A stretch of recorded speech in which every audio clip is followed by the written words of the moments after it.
It's so quiet in here. That's just 7 o'clock. Oh, wow. Oh, All okay. right, I am going to call this meeting to order. As you are willing and able, please stand for the pledge. I pledge allegiance To the flag of the United States of America and to the republic for which it stands, one nation, under God, indivisible, with liberty and justice for all. Good evening. Thank you all for coming. We have no one here who has signed up for public comment, so we'll move right to the report of the secretary, and I will entertain a motion to approve the minutes of our last meeting. I move to approve the minutes of the regular meeting of Wednesday, November 6, 2024. Second, Lisa? Any comments or questions? Quite awesome. to my Amazing. eye. Yep, awesome as always. As usual.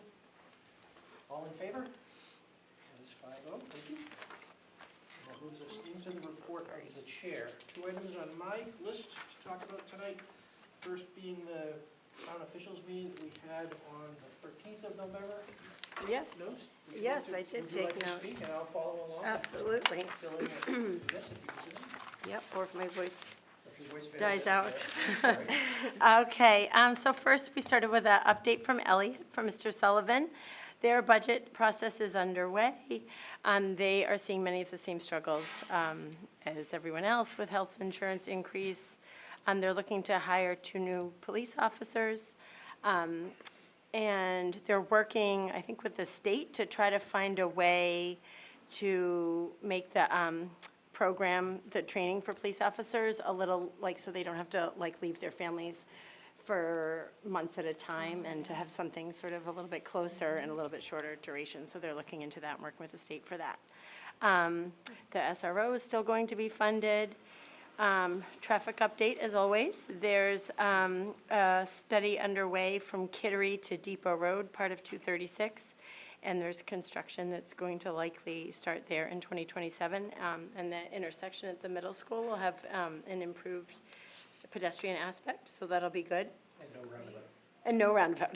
Not around. Yes, Firm on that. yep, yep. That's 2027. 2027, yep. Town hall construction is underway. They're still over at the Elliott Commons, and that will likely be finished in July, probably not June as they had hoped. And then in South Berwick, their town hall renovation passed on the, was that a ballot It was. item for you guys? Okay. Yes. He just updated, they held their election at Central School. They worked through some kinks there, but overall, things went okay. They only had a small health increase, health insurance increase in town, less than 1%, so that was a welcome surprise. And their budget process is a little bit later, so they don't start theirs until December, January, so more to come there.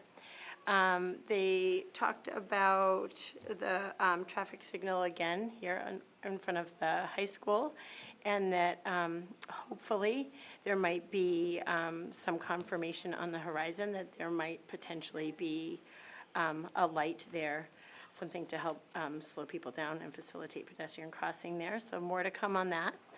And then the district just talked about universal pre-K. And waiting to know more about what the state funding is going to be. We talked about, we were going to the Sanford Tech York County Legislature meeting, which we went to, which we can touch upon That's the second item on later. my list, Perfect. yes. And that we were starting our budget process. And our next meeting will be the 11th at the central office. Is that true? We were having a December meeting? And then February was going to be in Elliott. Yep. Yes, Yep. Is that it? that's what I had in my notes. Okay. Excellent, well done, thank you. And then the second thing on the list is the York County Summit that happened last week. This was a summit of, the intent of which was to bring together all of the legislators for the York County newly elected who were able to attend to hear basically 2 parts. The first presentation was made by a number of people from agencies throughout the county whose responsibility it is to address homelessness in the county. So that was really interesting and awe-inspiring to hear the work that's going on. They were intending to make their case to the legislators for upcoming funding, basically is what it was. And then the second half of the evening was organized by the York County Superintendent's Association, and it was with regard to education funding and topics related to that. Three of us actually attended, as well as Carolee and Ms. Early Hersey. You actually presented at the superintendent's portion of it. It was fascinating. It was very interesting. Everybody's holding their breath because no one knows what the funding situation is going to look like coming up. So,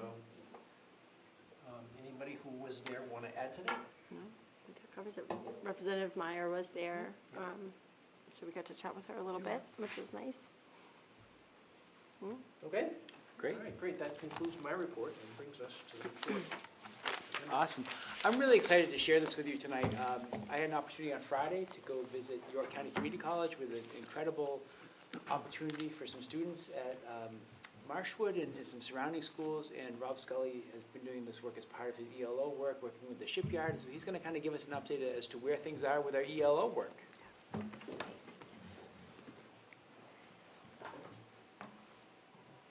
Hi everyone, thanks for inviting me. It's good to see folks again, and especially James. So just a little status report about the Extended Learning Opportunities Program. As Superintendent Haverly said, I'm Rob Scully, the ELO coordinator here. I'll try to do a pretty comprehensive review. It's been a little while since I've checked in, being aware of time. But if it works for you, interrupt real-time questions or save to the end. I have about 6 slides. So the first one, just a little context, a little reminder. This whole program is from a statewide grant from a few years ago, the ELO expansion grant, part of the end of the pandemic money that became the Jobs and Recovery from Maine. And so we did a lot of work writing the grant and then adjusting while we were implementing. And these are the 3 bullets that we thought were the most prevalent guiding principles. We wanted to build a viable pathway. We wanted to build viable pathways for students to explore interest, earn credits, and gain meaningful. The original grant really targeted paid experience for students beyond the traditional curriculum that we offer day to day and experiences in the classroom. We also wanted to establish a robust community partnerships and connect youth with community resources. We're very lucky in this area. There's a lot of resources that had been untapped. And then overall, build a sustainable capacity. So our ELO coordinator position, professional development and training to adjust some, maybe pedagogy, membership in professional organizations we thought was important for sustainability, and we wanted to make sure we engaged staff and mentors so the program didn't exist in a vacuum as a one-off, and teachers and Mr. Hoopturp have been wonderful.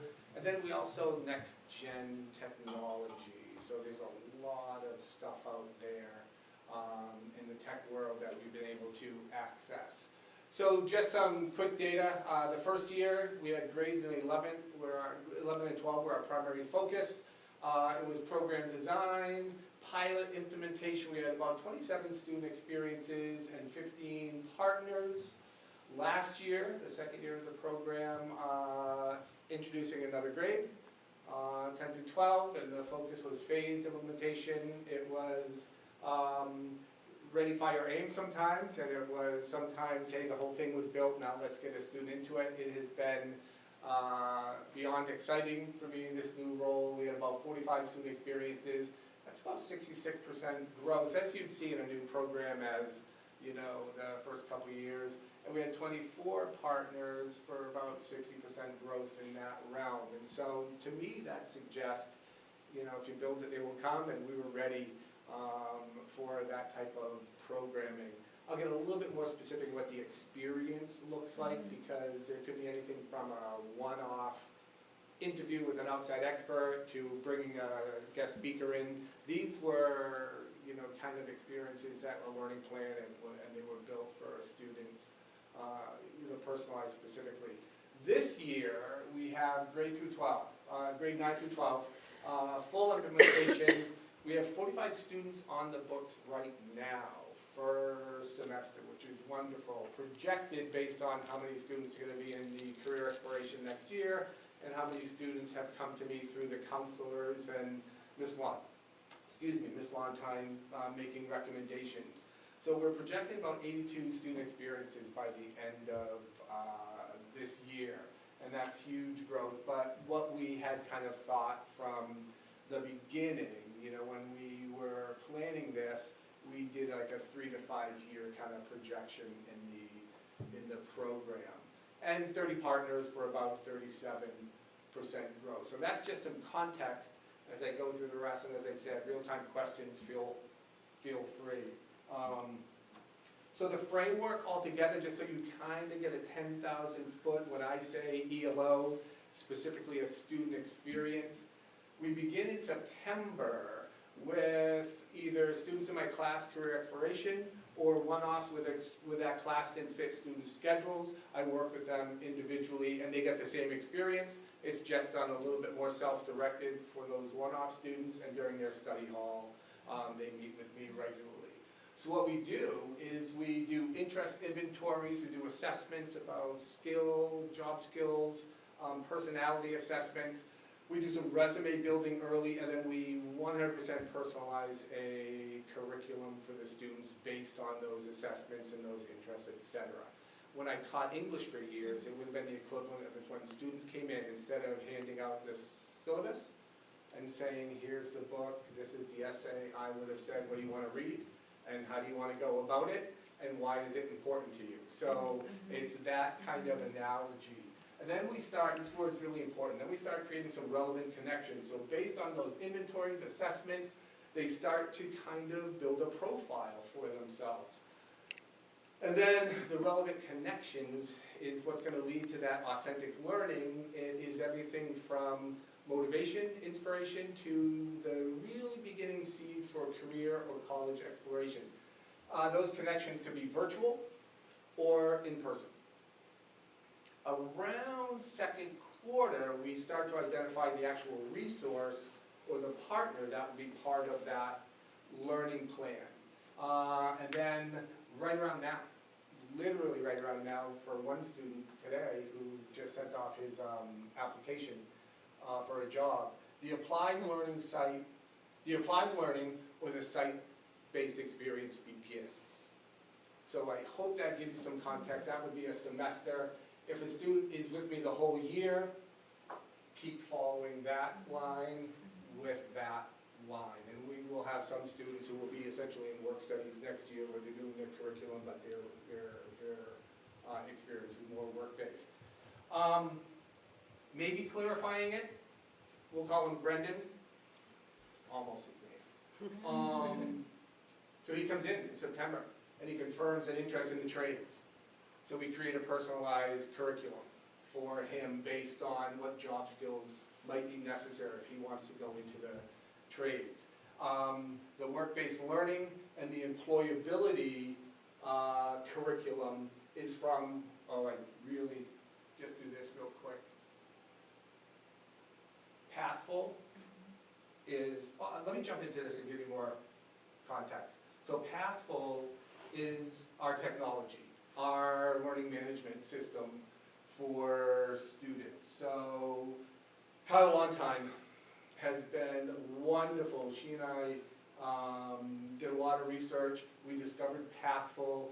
There's a market now, and this is the leader in the clubhouse. It's this wonderful platform for ELOs, and she was absolutely instrumental and critical for our getting this for our students. So what happens is a student comes to my class or comes down to my office, and we pop them on the Pathful. All our students, it's, every student in the school right now is rostered into this, and we're going to start rolling it out strategically. But for the ELO program, so they do assessments, and these assessments, interest-based, work values, personalities, and then Pathful starts to kind of profile them. And it starts to, inform, all these assessments starts to inform Pathful, and Pathful starts to kind of go out and collect things that might be of interest. Then they set some goals, and we have curriculum about goal setting and establishing what you want to do. And then they create a post-secondary plan with me, and this is kind of that September, what we're doing. And then a student might decide that they're leaning into maybe it's college. So Pathful allows you to go look at all sorts of school profiles. It allows you to search for scholarships. There's all sorts of, comparative studies, and then post-secondary lessons. I think I might want to go to this school, and so there's lessons that they can self-assign. And these are all, at this point, it's late September, and everybody's personalized and individualized in the class, but the tool allows you to have 8, 9, 10, 11 different conversations. If the student ends up leaning toward work first, then they can use everything from, this I think is fascinating, they can join upcoming sessions. If they're interested in something in STEM, a student tomorrow is going to a virtual but real-time field trip on the STEM. So this tool has been just fantastic for personalizing the entire experience. So that to me has been probably one of the greatest tools from the last couple of years, where I was going out to cherry pick the internet and trying to cobble all this stuff together. It's starting to happen in that, and Pathful is just wonderful. So Brendan, through Pathful, confirms all this, and then Brendan decides that wants to lean more toward the work. We get him in touch with a project manager, and he interviews a project manager who tells him what a day in the life, and a year in the life, and a career looks like. And then he did some virtual job shadows with Pathful to confirm that's what he wants to do. We did a bunch of research. Brendan identified Great Falls Construction as one of our partners that he would like to explore further. And then Brendan and I, using Pathful literally, how to write a good professional email, sends out the communications to their HR, was going back and forth. We brought Brendan, as I said, on site for a visit. And literally today, Brendan submitted his application. He'll have his interview and likely hired for next semester, definitely this summer. So that was his journey in the ELO program. And that, I feel like, is probably be replicated of the 80-something that we'll do. That might be 40-plus students who will have that similar experience. So that student experience that I used as a title, that's what we're talking about. So, Rob, next semester, what does Brendan's week look like?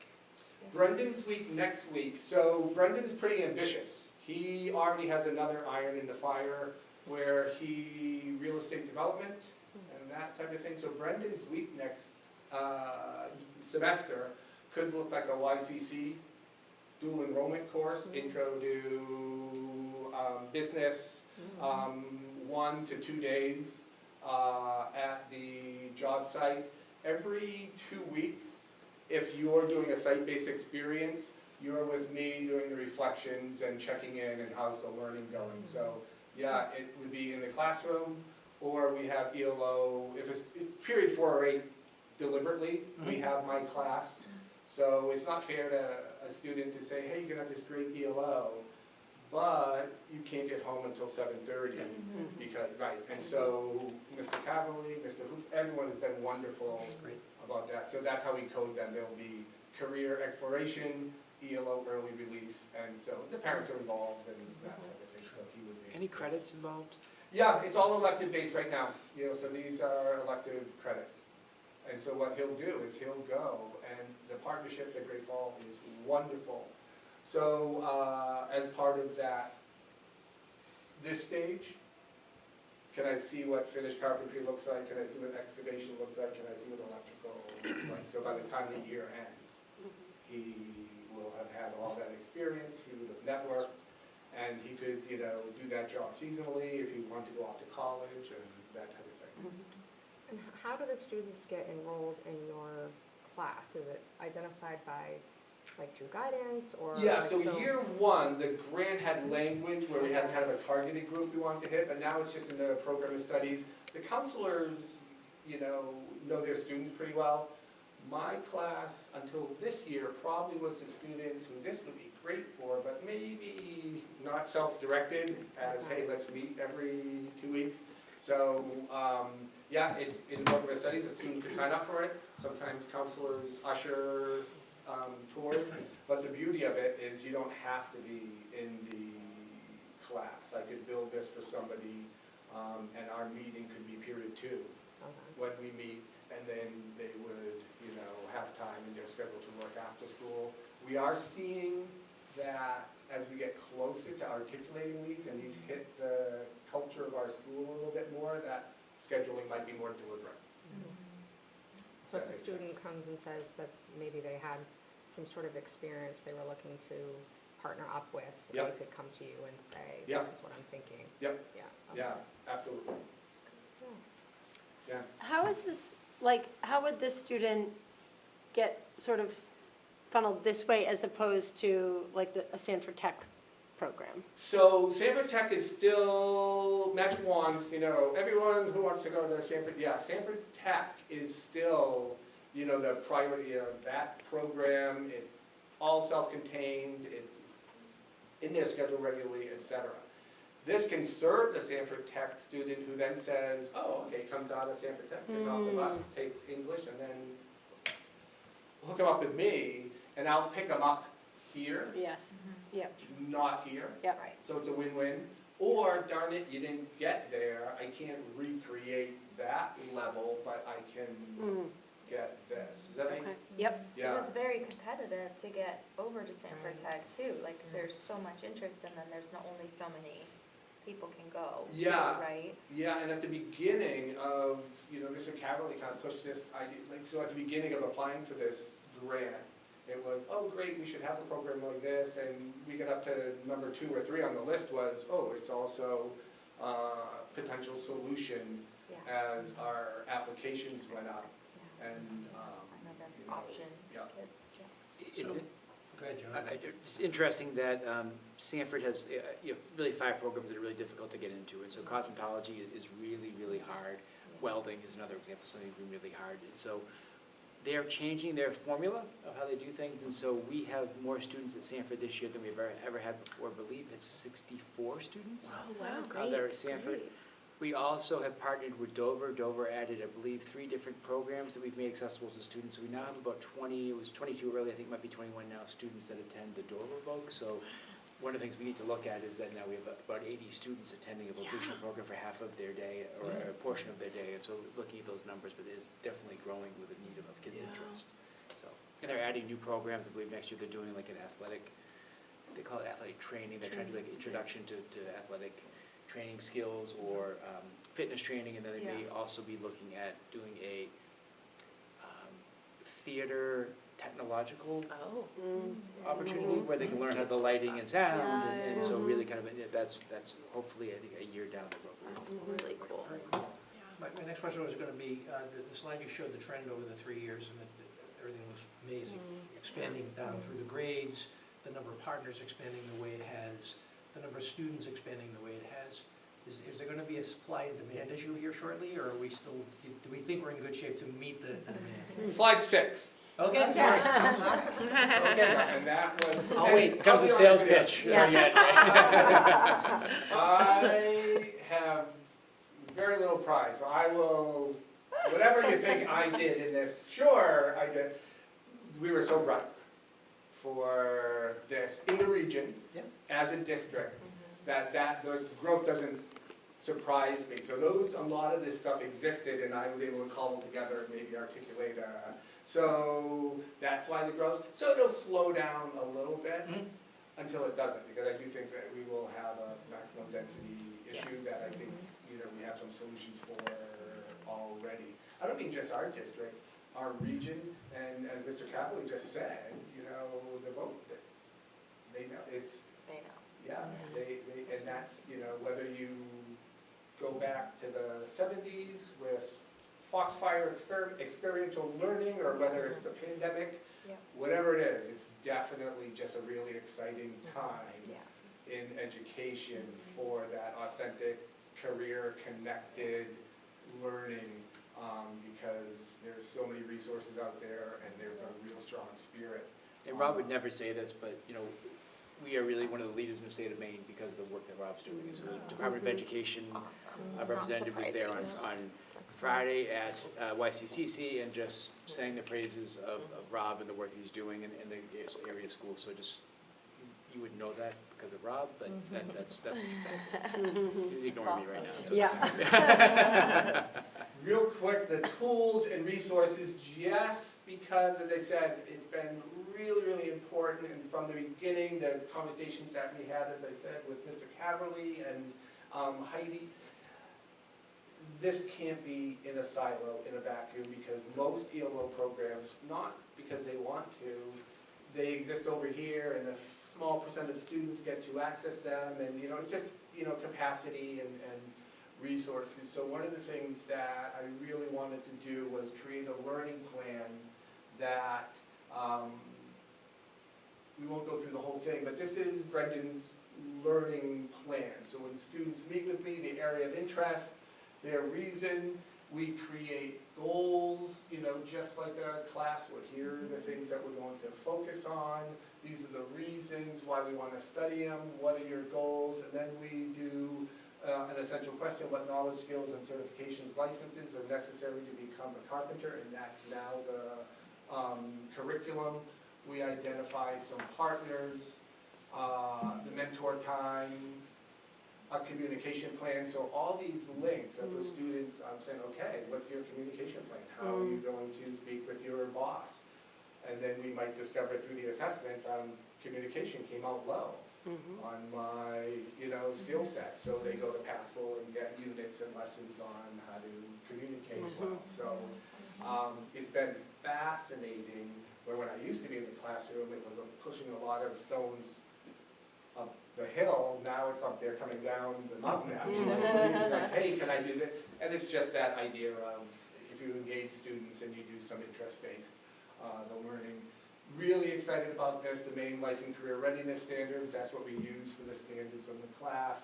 We outline and summarize the experience, and then how we're going to assess you and the evidence of learning that you'll do. So that every student creates that learning plan in itself is a semester or a year's worth of effort with real, authentic, relevant skill building.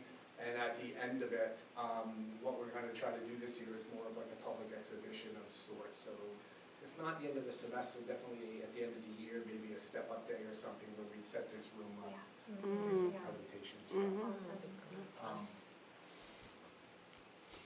And then, as I showed you Pathful, and then there's another tool, Jobs for Maine Graduates, you know, really quickly, it's another dashboard that I can build curriculum out. Jobs for Maine Graduate is a partner in this work. So sometimes Pathful is wonderful, very comprehensive, but if not, I can shift over to this learning management system and build out some stuff.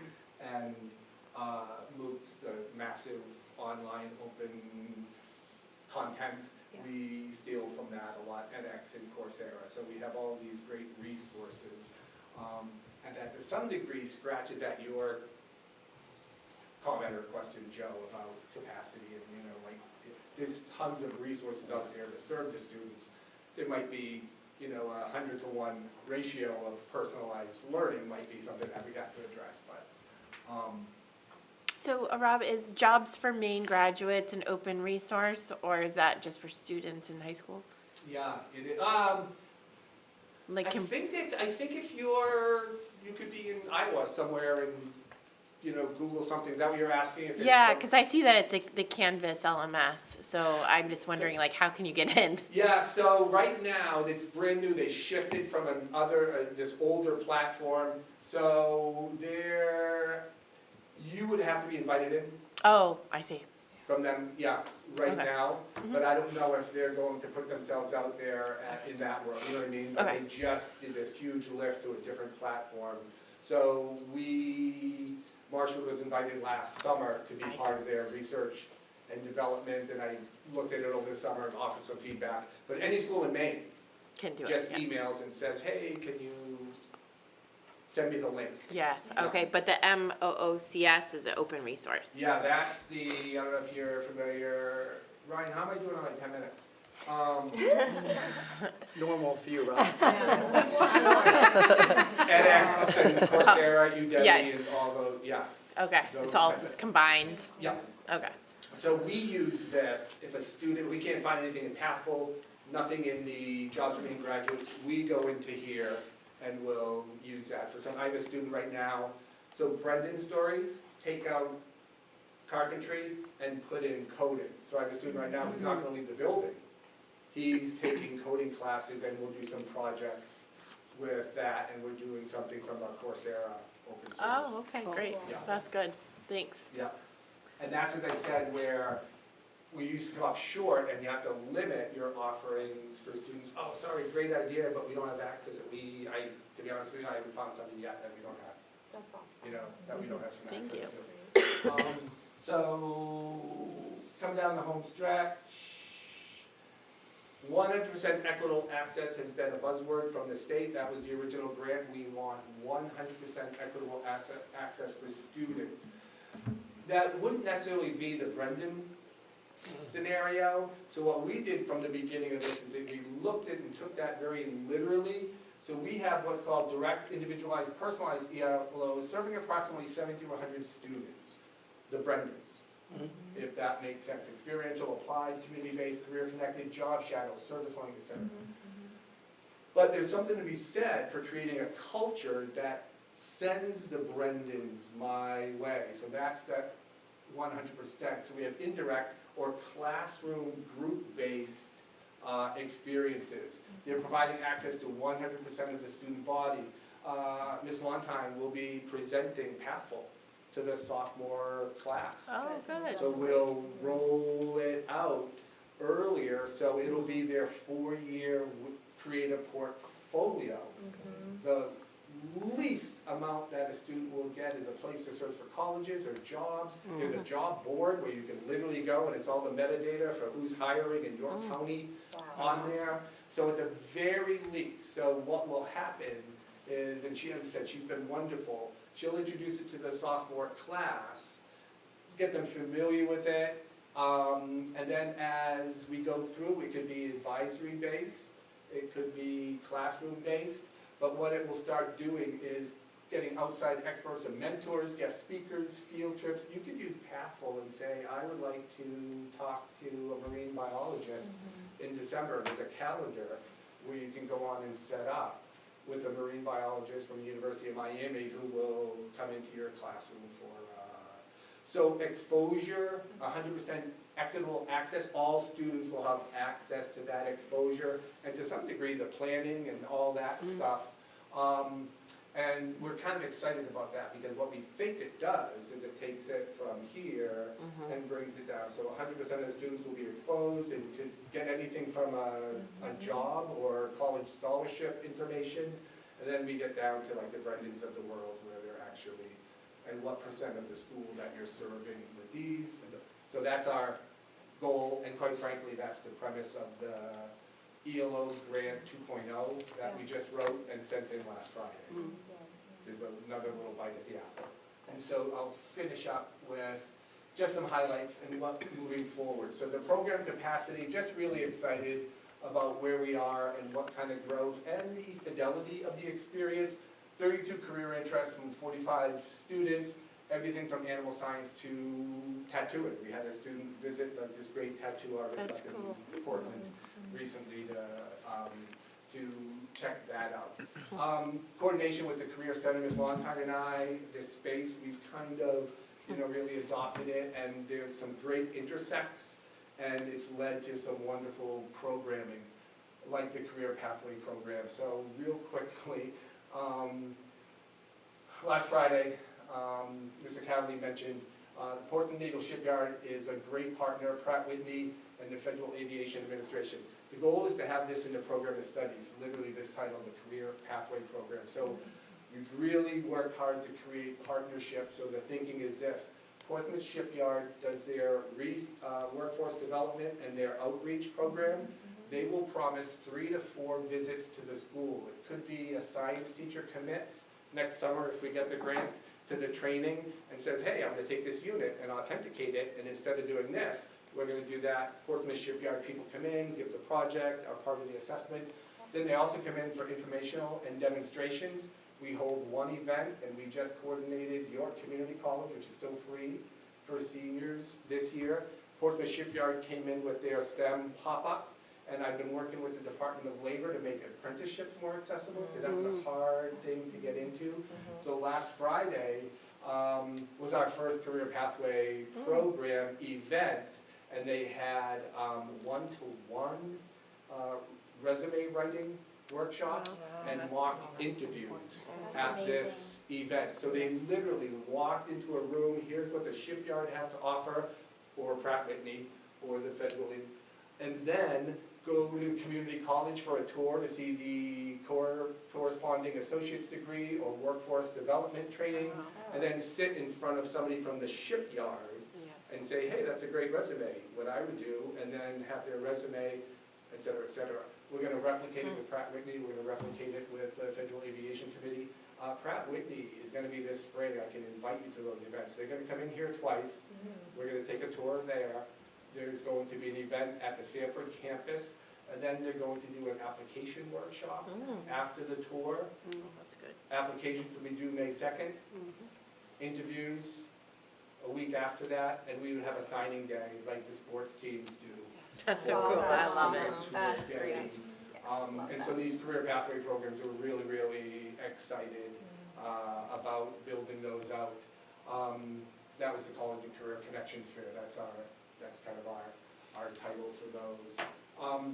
York County Collaborative, I'm always nervous when a grant ends and what recession could occur, so I reached out last spring to every school in York County. We just called ourselves something, and if you say it enough times, you're a thing. So the grant also gave bonus points if you are working in a collaborative. So Mr. Cavalry was great with signing off. We got Noble to sign off and Trade to sign off.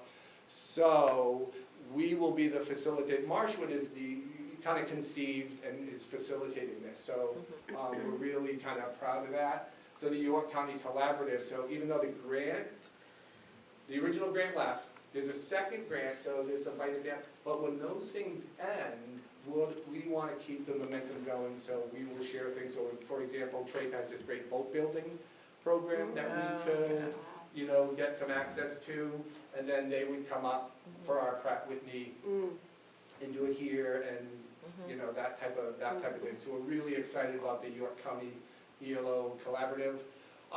Apprenticeships are always very inaccessible, so I got the Department of Labor to meet, and then we have this great liaison now at the Department of Labor for apprenticeships, and so our 11th to 12th graders, we're going to do a pilot program with the Department of Labor and York County Community College for the EdTech shortage. So there could be, we'll be in a cohort that York County Community College is customizing a curriculum, summer immersion, for students who might be interested in becoming ed techs, and then we would talk about next fall if maybe the elementary schools would be interested in having interns in that realm. So it's been fantastic. The Extended Learning Opportunities Grant 2.0, we applied for that. We're keeping our fingers crossed. As far as memberships, I'm the vice chair of Maine C3, which is our ELO statewide organization, so we're excited about that. So I'll be able to kind of at that higher level try to influence some, policy. And then as far as technology, we have Pathful, but you never know. I like to try to build redundancy. There's a company out there called Advantage Point that might even customize further, and literally Marshwood would be a tab, and all our ELO frameworks and that. So we're going to keep them close and see if we can. And then PlayLab is my venture into AI, leveraging AI for ELOs, and that's a really fascinating nonprofit that's out there to help educational organizations looking to, as I said, leverage AI for students. Yeah, that's my last one.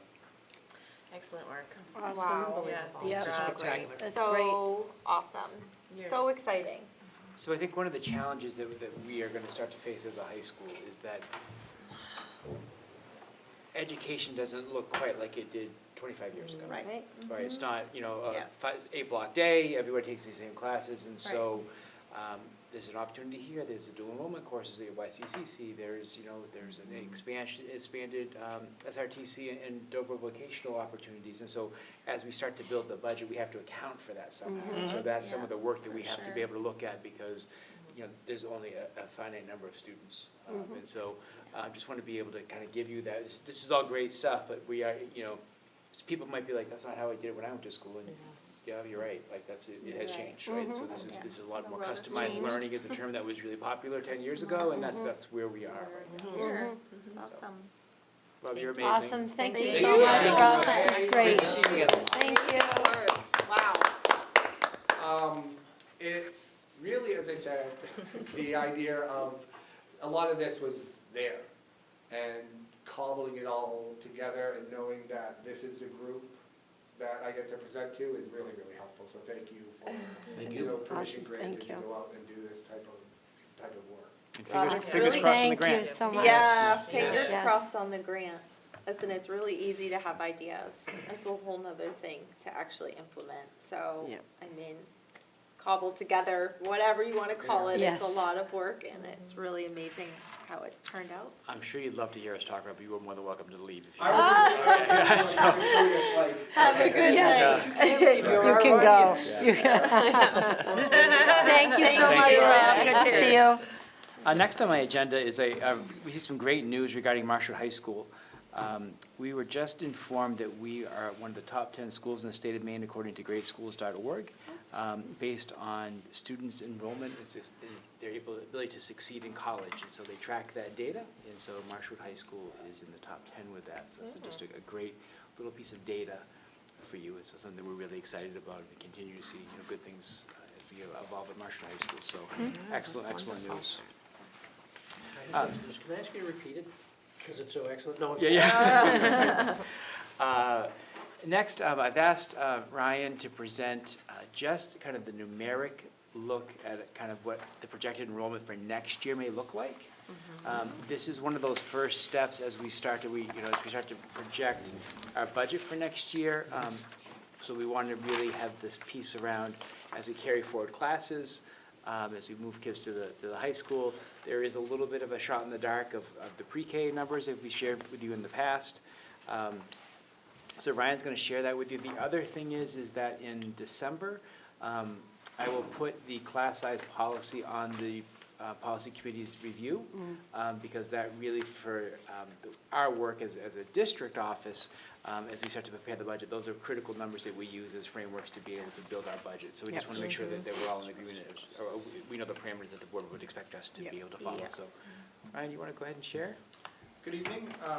So there should be a two-pager in your packets that has the enrollments. So looking at Elliott Elementary School, we are down this year. You can see if you kind of go across the top row for pre-K. We're down a little bit from where we have been the last couple of years. The last couple of years we've been around that 59-60. This year being at 43. That's a really, that's usually when projecting enrollments, that's one of the toughest things. We don't know how many are coming. So you can see the 2 years before that, we were around that 44, 45, and then we jumped up to 59-60, now we're back down to 45. So we have an estimate there for next year of 52. Whether or not that holds true or we have more or less, we're really not going to know until we start getting pre-K signups in the spring.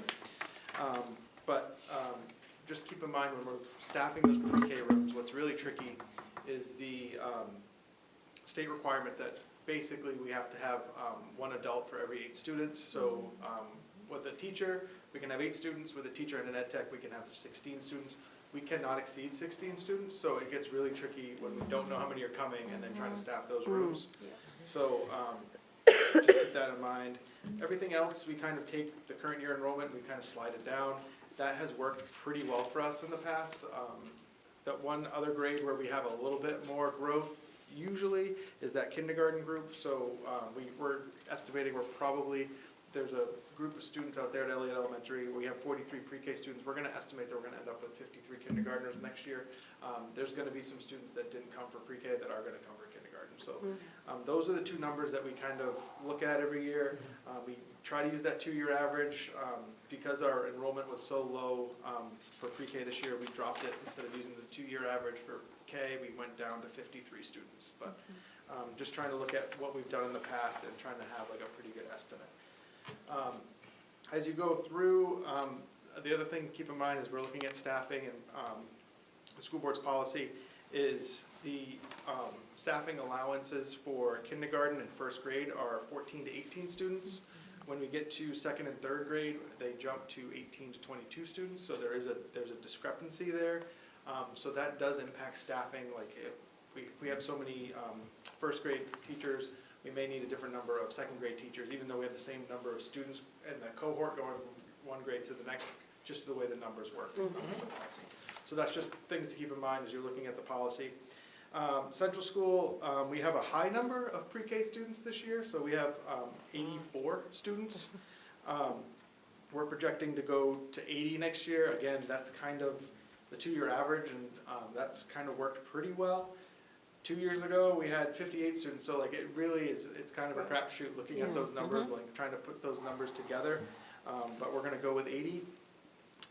Same thing with kindergarten. We're probably gonna get a few more students. We went from 75 to 81, so we did about 6 students. I think we added 4 this year to go to kindergarten for next year. Again, those numbers could fluctuate, but those are really the 2 grade levels where there's a little bit of mystery. The rest of the grade levels look pretty much the same. So kind of the same staffing scenarios as Elliott, but just different elementary school. Great Works 4-5, we have a pretty small 4th grade class this year, 135 students. That's going to get moved from 4th grade to 5th grade next year, so 135 will be our projected enrollment for 5th grade. But we do have 156 students coming in from the 2 3rd grades from the Elliott and Central. So. Marshwood Middle School, those staffing ranges are a little bit different. Those go 18 to 25, so you can go even a little bit more so higher than the elementary school grade levels.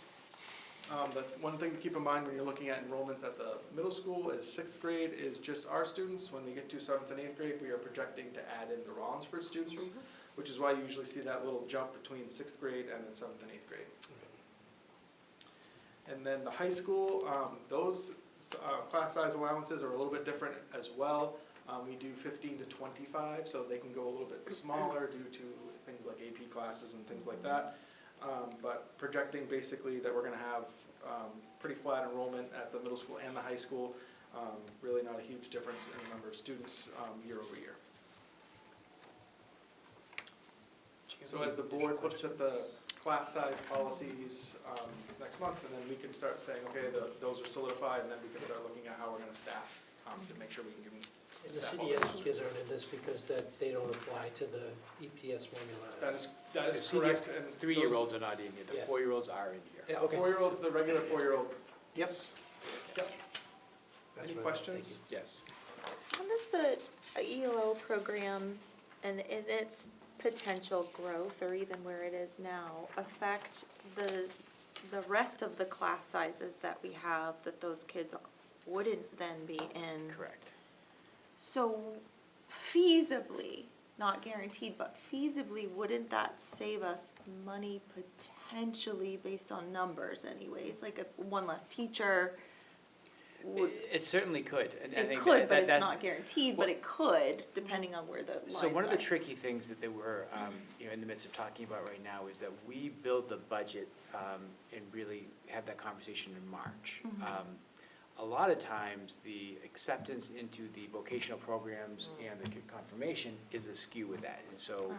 we've got to create a factor to be able to determine that, and then also look at the trends with the ELO programs. And so some of this is very similar to the pre-K conversation, so we're It going to is. take some leaps here to be able to do Yeah. that. I think the hard part is, and this is the part where I think as a board you're going to get torn a little bit, is Yes.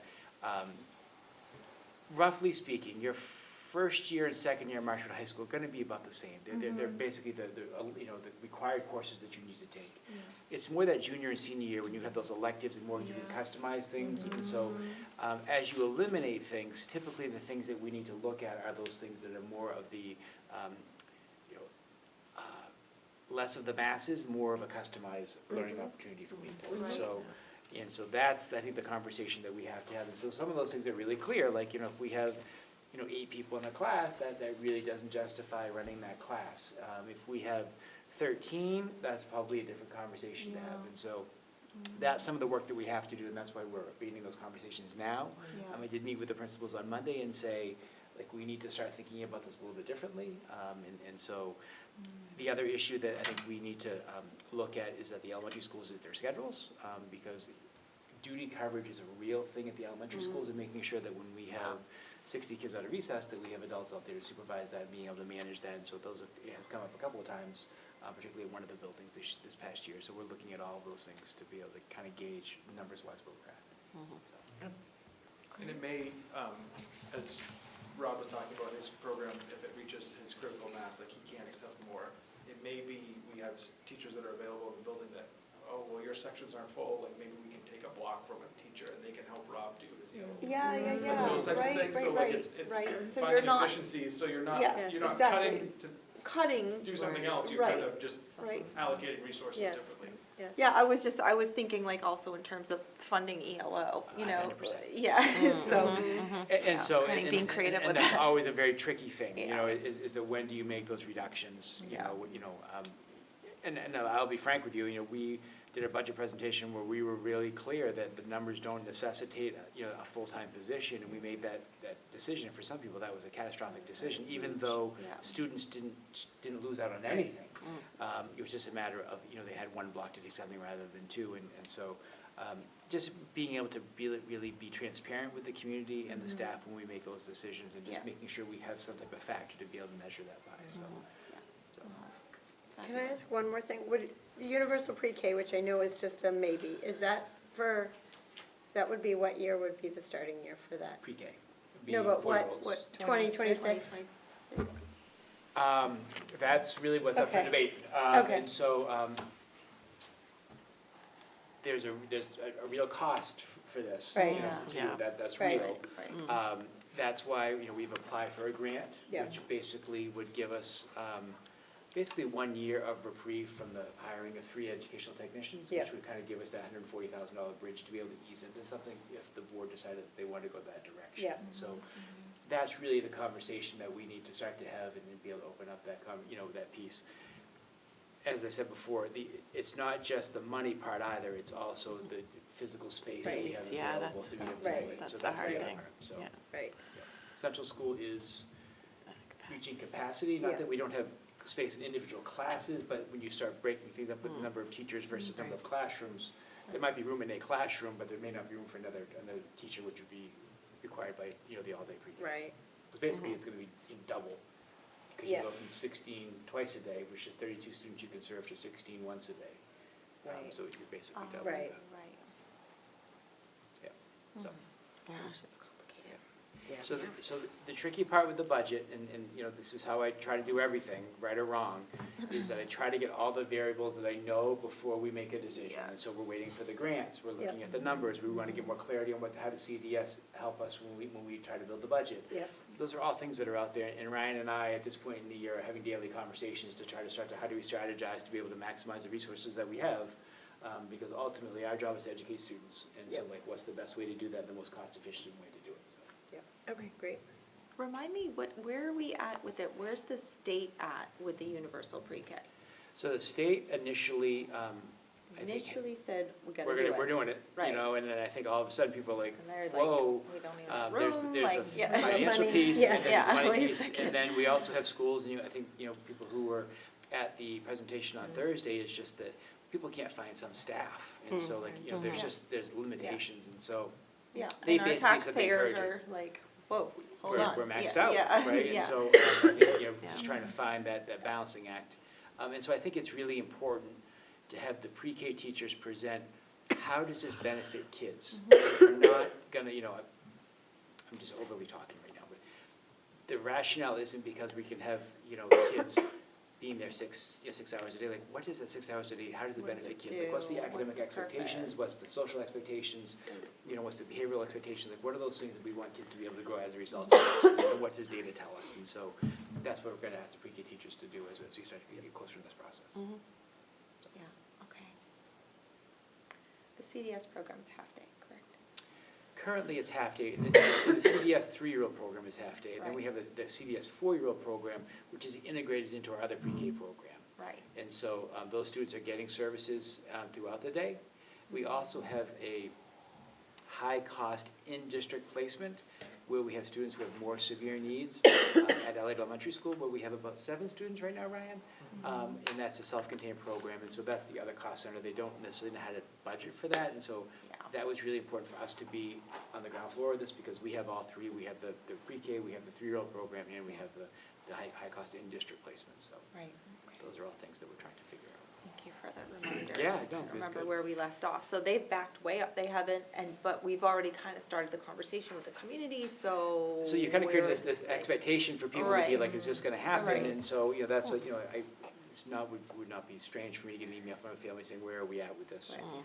Going forward, and so, Okay, it's gonna be a tough decision, there's no way around it. yeah, for And sure. even with that decision, do we get the grant, and then what does the EPS funding formula look like for us? Yeah, right, And so, right, like, right. that's, if Yeah. we've got, if we get an extra $1 million from the state of Maine, that's a different conversation than if we are status quo. Yeah. Because realistically, from a student perspective, if things are at status quo, there's a loss, because everything's gonna cost more next year. That's just- Right. That's just Yeah. the reality of That's how it things, is. and so we just have to be very mindful as we start to build things, and as you know, we've done a number of things to put ourselves in the best position possible. We've worked really hard with our contract with Rollinsford, which, by the way, I just want to share with you, has been approved by the state of New Hampshire. Great. So Oh, that is great. a done deal. And so, we're looking at everything that we can do to make sure that we're being as economically feasible as we can be. Great. That's great. Okay, thanks. Thanks, Ryan.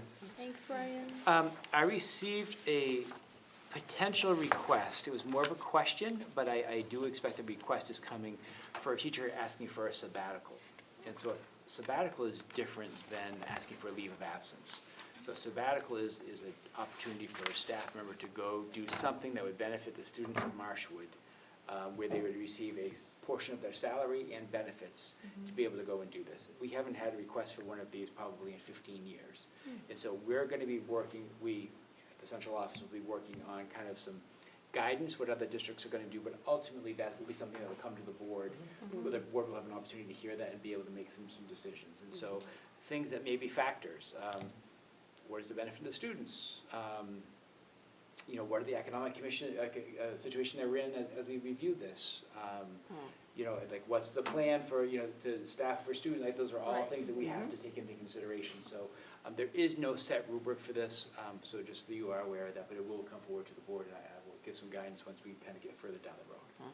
Great. Okay? Sounds good. What's the timing of that? We would have to make a decision prior to the budget being done. I mean, because we. Because it would, okay, so for next This year. is a For next year, yeah. so Okay, it's there- not like there- for January or Yeah. something, you're talking about. There is a next- budgetary impact. Yes, of course, That's yeah, the reality. of So I course think there we is. we need to have Yeah. that conversation, which is, not the only factor, but it is a factor. Of course.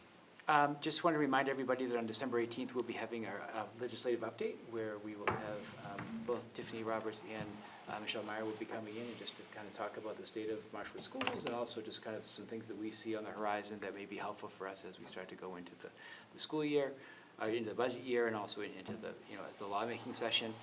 I will mention again, I think that the two things that we've talked about, I know Lisa had a conversation as part of her work while she was running for the position, is that I do continue to believe that the issue around the releasing of AP scores from the state of Maine is a barrier for the state of Maine, and it puts us in a very difficult position as local schools, because I think we're paying the consequence for a decision that's at the state level, which is, it really in many ways is not fair.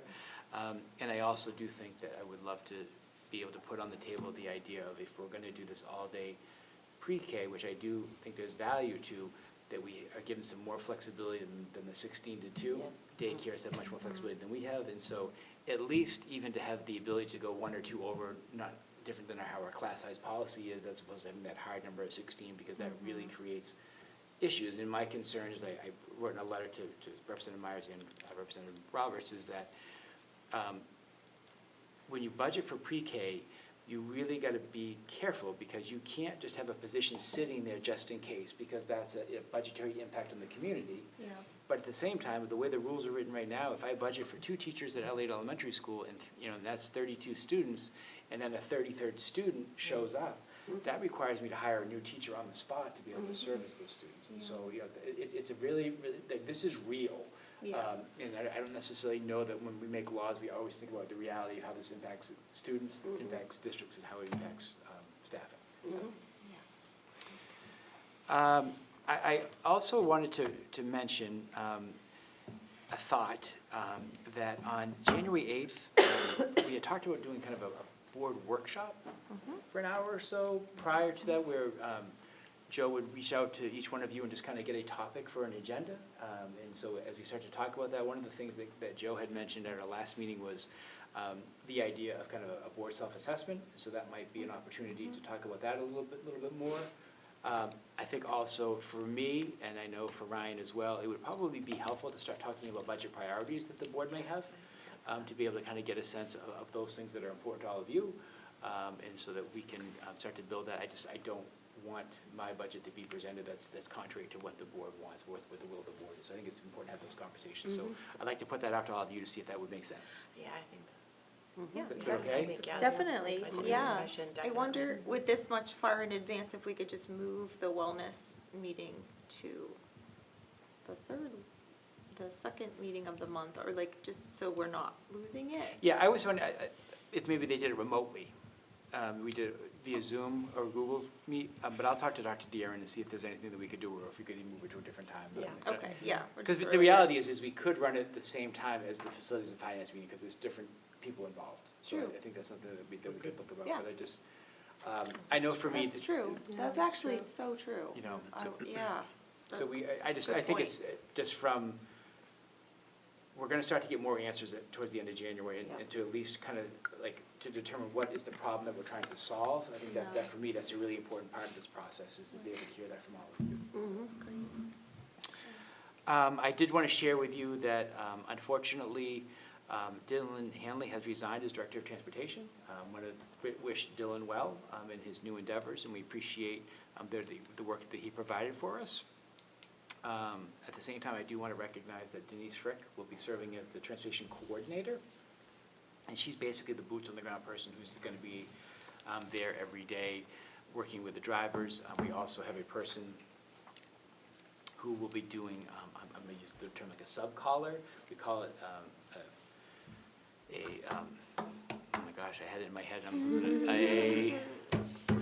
Dispatcher. Oh, yes, dispatcher in the morning, but that would be the Caller, person if yes. someone calls out sick, Right. to be able to manage that. And then Heather Webster has agreed to come back on a part-time basis to kind of help us with the more administrative tasks around. Thank you, Heather. Yes. Thank you, So thank you. I think it's really important that, people have stepped up and just trying to solve some problems. It has been a really difficult year in transportation in general. If you don't mind, I would like to give you a little short update. I did share this with the FNF committee, but we do have a new driver that has been hired, and they passed their driver's test. They have been training for 3 days on the new route. They'll take over the new route tomorrow, is my understanding. That route driver, Bruce Plant, who is just an incredible human being, will go back into his role of being the full-time sub. And so if we have anybody that's out, rather than trying to shuffle around 25 different things, we have that person who can kind of be that first wave of being able to manage that. So, the 6:30 in the morning emails, like that's just, it's so difficult on families. And so we're working really hard to do that. We also have another driver who is in the queue right now that we're hoping will be completed by the end of January at the latest. And so that person will then replace another driver on a route run. That driver will move from a route they don't want to work every day. They're doing us a favor by doing this, to becoming more of a substitute, kind of an on-call sub, not a full-time sub, but an on-call sub. And then we have another driver who's in the queue that at that point, the goal would be to train them as a full-time sub. So we're back to our traditional 2 full-time subs that we've always had. Nice. If we have the situation where we have another driver we would bring that person on and we would kind of push the routes back out to where they were at the beginning of the school year. Nice. Because right now, routes are a little bit longer. Yeah. But that's the least of our worries at this point in time, as Right. much as that's an inconvenience. Yeah. We've got to be able to secure that people can have some consistency with the transportation department. Yeah. I am not posting the position immediately. I just think culturally, the best thing that we can do is just let the waters calm a little bit. I mean, if we have too many transitions in a particular time, that is difficult, and I think Denise is doing a fantastic job of just trying to make sure that we get back to some normalcy amongst a bunch of changes. So, Great. just Thank want to let you you know to that. Denise as well. Yeah, It's absolutely. amazing. Thank you. James, that student report? Perfect. So right now, we're kind of between seasons, sort of, for sports. A few winter sports teams have started their tryouts this week, but really not much to report. Student Gov had its first General Assembly meeting, which was a great success. We had some pretty solid turnout, and we're currently working on sifting through some responses to a Google form that we sent out. We've established committees, committee leaders, and a few action items to hit that ground running once we start really meeting in our committees. For extracurriculars, the district musical had their first shows this past weekend, and they'll have one on Friday and 2 on Saturday. They also put together an amazing preview day for the high school, and and also the middle school and elementary schools as well. And so just make sure to get your tickets soon if you're planning on going this weekend. I believe they're selling out fast. Can I interrupt you to put in a plug? I saw it Saturday, and it's fantastic. Yes. I can't wait. Yes. Math team is practicing for its next meet on December 11th. Quiz Bowl. The Quiz Bowl team attended the taping for the first round of the main quiz show yesterday after school. The results can't be revealed, but the show will air in the spring for anyone who wants to tune in. Civil Rights team had its day of welcome earlier this month, and members got together before school to give out munchkins and some gluten-free alternatives, and made sure everyone got a warm welcome for the day. Interact Club will have its monthly meeting tomorrow before school, and we'll talk about some upcoming projects for the month of December and beyond, as well as brainstorming some bigger projects for next year. And then for student life, last week MHS students participated in the Day of Kindness event put on by school counselors. So some little paper leaves were put on a kindness tree with student names, and they served as a promise to do something kind that day. We're going to have a few school reps coming in from schools like Savannah College of Art and Design. That will be on Friday. There will also be a representative from the U.S. Naval Academy on the 26th. And then South Berwick Arts will have a student art table at the holiday show and sale. This is for students to show off their current work and interact with artists in the field. Cool. Yes. Thank you. Thank you. Thank you very much. And that concludes my report. Very good. Thank you. We have no correspondence upon which to report, so we'll move to the report of the committees. First up, Finance and Facilities, which met earlier this evening. I'll do a quick run of the finances, the numbers, and then Heather, you're going to handle the rest of the stuff. Okay, great. So as of end October, the general cash balance is just a little over $1 million, which is in the green, which is where we want it. Total expenditures are a little ahead of total revenues, but that's basically on plan, and we'll catch up. We're actually a little tiny bit underspent against the budget for year to date. So that's all looking good. In terms of adult ed, that's year to date still a tiny bit below the line, but we're expecting to get some additional money, the state subsidy next month, which will bring it well above the line, and then as it does every year, we'll coast down to zero over the course of the rest of the year. We got a good infusion of federal grant money, finally, so that was good to see. So that's in relatively good shape on the federal grants. Food service is tracking right where we believe it ought to be as well. One last note, financially, we took out a revenue anticipation note back in July, I think it was, with Androscoggin Bank to get us through a couple of potential the 3 payroll months and a possible situation where we would need to borrow the money. We haven't yet drawn on it, if I'm correct. Yes? Okay.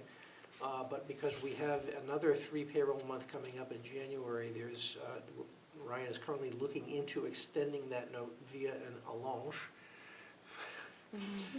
which is from the allonger, from the French, meaning to lengthen. which would extend it through the end of the fiscal year. So he's going to continue to look at that with the bank, and if the decision is made to go forward with that, that will come to the board probably at our next meeting, our first meeting in December, to talk about it and potentially vote.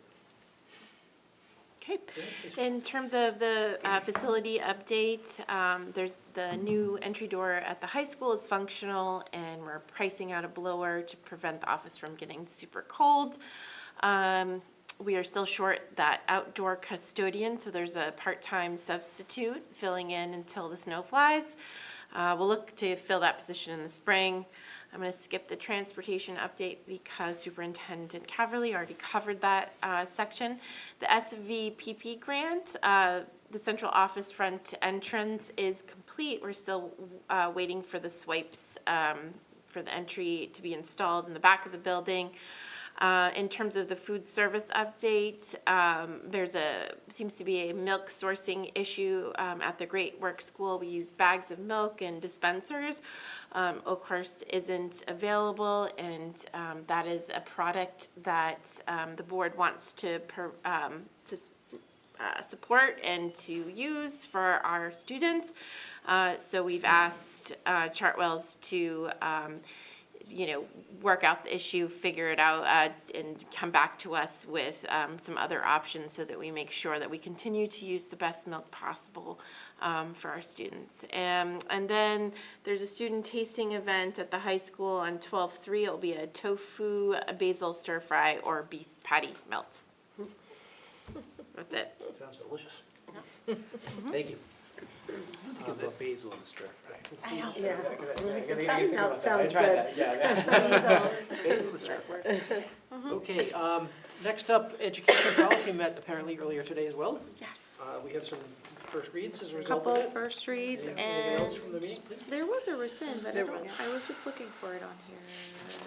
Probably the last thing on the. It agenda. might be on the, yes, I bet it is, I didn't get that far. Yep.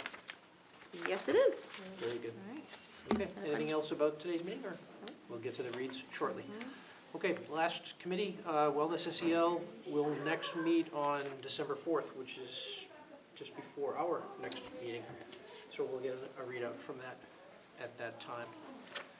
And that concludes the report of the committees and brings us to new business. And as I said, we have a bunch of policy reads, so may I have a motion, please, to approve the first reading of I moved. EAEF.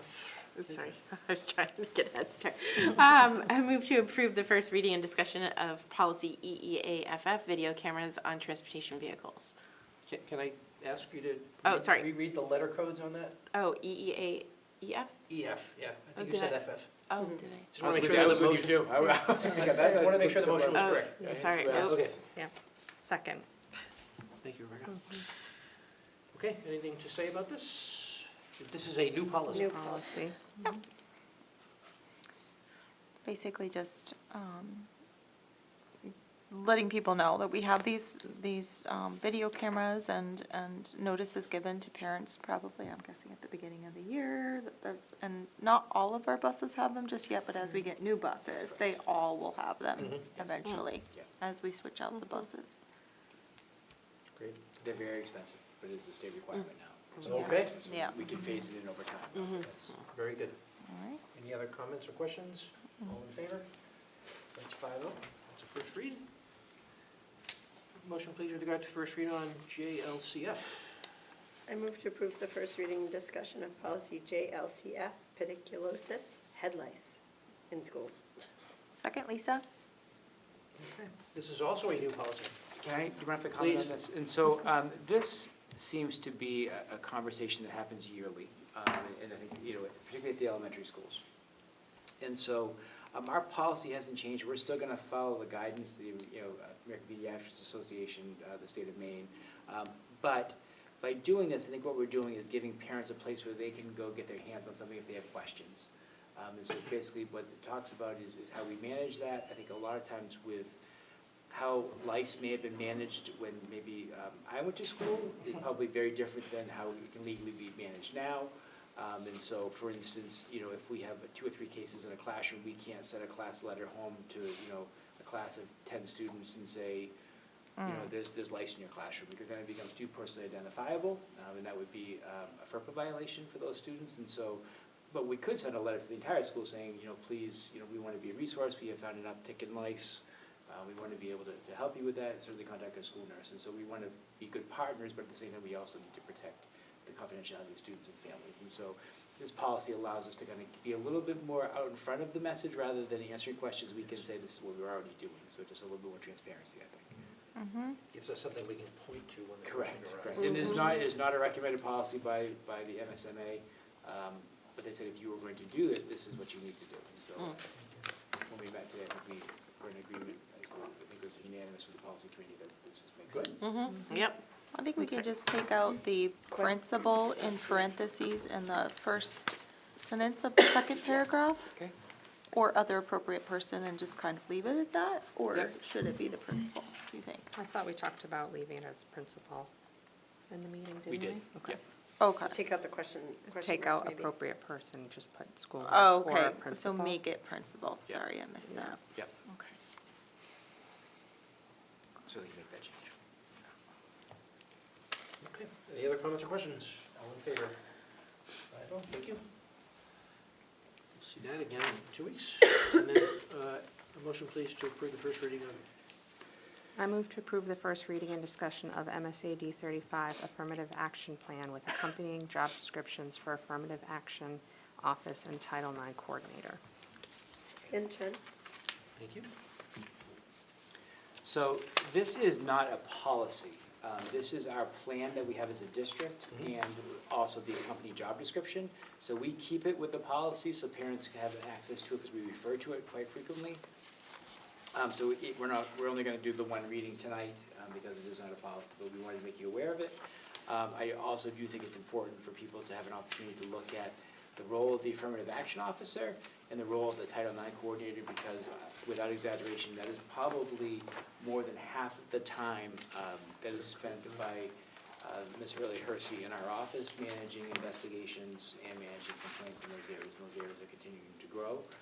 And so she serves both of those roles for us right now. And so one of the things that isn't necessarily talked about a lot, but at the central office, we all wear multiple hats. And so there's days where Heidi may be working on the curriculum. There might be days when it's going to be a Title IX day where you have an investigation. A Title IX investigation could take upwards of 40 days. And so just wanted to make sure that we were being transparent with what those roles and responsibilities are.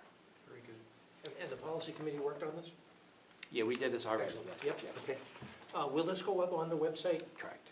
on the policy page? Yes, Separate? and it'll also be a referral within the laws, and within our policies, there'll be a link to be able to take people to the plan. Very good, Oh, that's good. very good. Okay. This changes yearly, just so you know, Oh, this plan may yeah. change yearly as the laws change. So the motion was for a first reading and discussion. Did we wish at the same time to approve it? Yes. Okay. Do we want to amend the motion to say first reading and approval? First reading, I think that would be good. I mean, I don't think we have to do that, because it's a plan. I don't think we don't necessarily always have to vote on protocols, but, so if you'd rather not, Okay. there's But, usually no But it Is- reason. says is it first well- reading and just approve. no, it says discussion.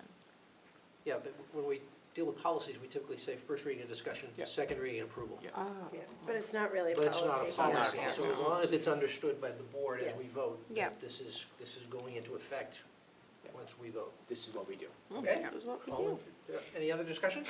All in favor? Okay, that's 5-0, very good. Just so we're clear. Okay, we're into the second reads now. A motion please to approve the second read on AC. I move to approve the second reading and adoption of policy AC, non-discrimination, equal opportunity, and affirmative action. I'll second, Lisa. Thank you. No changes from last time? Any comments or questions? All in favor? 5-0, thank you. Motion please with regard to ACAA. I move to approve the second reading and adoption of policy ACAA, harassment and sexual harassment of students. Second, Rebecca? Thank you. Same thing, second read, no change, comments or questions? All in favor? That's 5-0, thank you. Motion please with regard to ACAA-R1. I move to approve the second reading and adoption of policy ACAA-R1, student discrimination and harassment complaint procedure. Second, Heather. Heather, thank you. No changes from last time. Comments? Correct. Questions? All in favor? That's 5-0, thank you, very good. Motion please with regard to the second read on ACAA-R2. Move to approve the second reading and adoption of policy ACAA-R2, student sex discrimination harassment complaint procedure. I'll second, Lisa. Lisa, thank you. Same thing, no change since last time. Comments or questions? All in favor? Thank you very much. Motion please with regard to second reading on ACAB. I move to approve the second reading and adoption of policy ACAB, harassment of employees. Second, Jen. Same, no change. Comments or questions? All in favor? That's 5-0, thank you. Motion please with regard to the second read on ACAB-R1. I move to approve the second reading and adoption of policy ACAB-R1, employee discrimination and harassment complete procedure. Second, Heather. Same thing, no change. Comments or questions? All in favor? That's 5-0, thank you. Motion please with regard to ACAB-R2. Move to approve the second reading and adoption of policy ACAB-R2, employee sex discrimination harassment complaint procedure. Second, Jen. Jen, thank you. Comments or questions? All in favor? That's 5-0, thank you. Motion please with regard to the second read of JIE. I move to approve the second reading and adoption of policy JIE, pregnant students. Second, Jen. Jen, thank you. No changes since last time. Comments or questions? All in favor? That's 5-0, thank you. Motion please with regard to second read on KF. I move to approve the second reading and adoption of policy KF, community use of school facilities. I'll second, Lisa. Very good. No change from last time. I will reiterate my thanks to the policy committee for doing so much good work on this. This is Comments important. or questions? All in favor? 5-0, thank you very much. Motion please with regard to second reading on KF-R. I move to approve the second reading and adoption of policy KF-R, community use of school facilities procedures. Second, Rebecca. Rebecca Barker, thank you. No change. No changes. Comments, questions? All in favor? That's 5-0, thank you.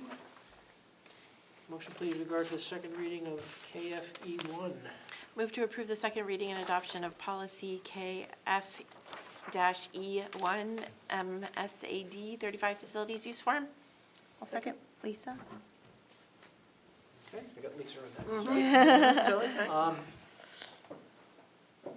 Okay, the only thing I will note is that this form does not have the policy number on it. Did we want it to contain that? We certainly add it. Yep. To say KF-E1? Yep. Sure. Maybe just That's a like great idea. Yeah. Yeah. the very I bottom. mean, otherwise, it's a great form. Yep, okay. Yeah, that's a good point. Okay, You'll so add that. with that addition, any other comments or questions? All in favor? That's 5-0, thank you. I will tell you, Terry Leach is going to be really happy because I've got a stack of about 8 forms sitting on my desk that I have to go through, and I'm not doing anything until we've had this vote, so now I can go That's through funny. and tell them how much Oh, it's going to that's cost, so.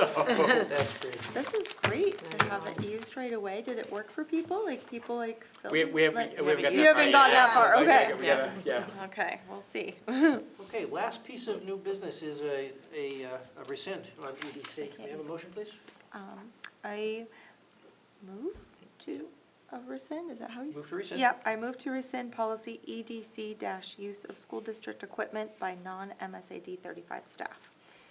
Second, Jen. May I comment on this? Please. Yeah, I was just, So this is a policy that was established in 1967, which basically said that the community could come in and use school equipment to be able to do things if they had certified operators and those types of things. So obviously with the change in liability restrictions, we don't necessarily want people coming in and borrowing the lawn mowers and those types of things within the community. So The best thing is we just, to rescind this policy, just take that off the board altogether, because that's just not something that we do, and it's just kind of something that's been out there for a while, so. It was last revisited 21 years ago. Which is It's, interesting. It served its purpose. Yeah, so did this just never come up? This policy never came Yeah. up in the policy I think it's committee one of over those the things- years? Yeah, I think it's one of those things where it never really catches people's attention, because I don't think the community actually knew that there was a policy that the principal could allow them to come in and use X. Yeah. And so, I think when people think about it, they think about like, hey, if I'm a staff member and I'm having, Thanksgiving dinner, could I borrow 3 chairs if I bring them back on Monday? Like that's different than someone, can I come in and borrow the groomer for Yeah. a field, right? And so I think the way it's worded, it's just a little bit tricky, Yeah. just from the liability standpoint. And obviously, we also, people can say that they're gonna repair things, but if there's something that happens, Yeah. we just, we've gotta be able to protect the assets that we have, so. All right. Comments or questions? All in favor? That's 5-0, and that is the end of new business. We appear not to have building administrator training this evening. Yes, they're both at the Maine Principals Association Principals Conference. Oh, nice. Right now. So That they seems like a went really down- good place Yeah, for them. so it starts tomorrow, so they went down to that tonight, so they're Excellent. both not here, so they do get some their regrets. Excellent. Okay, any last comments from the board? I will entertain a motion to adjourn. I move to adjourn tonight's meeting. Second? All in favor? That's 5-0, and with the bang of the gavel, we are adjourned. Thank you. Thank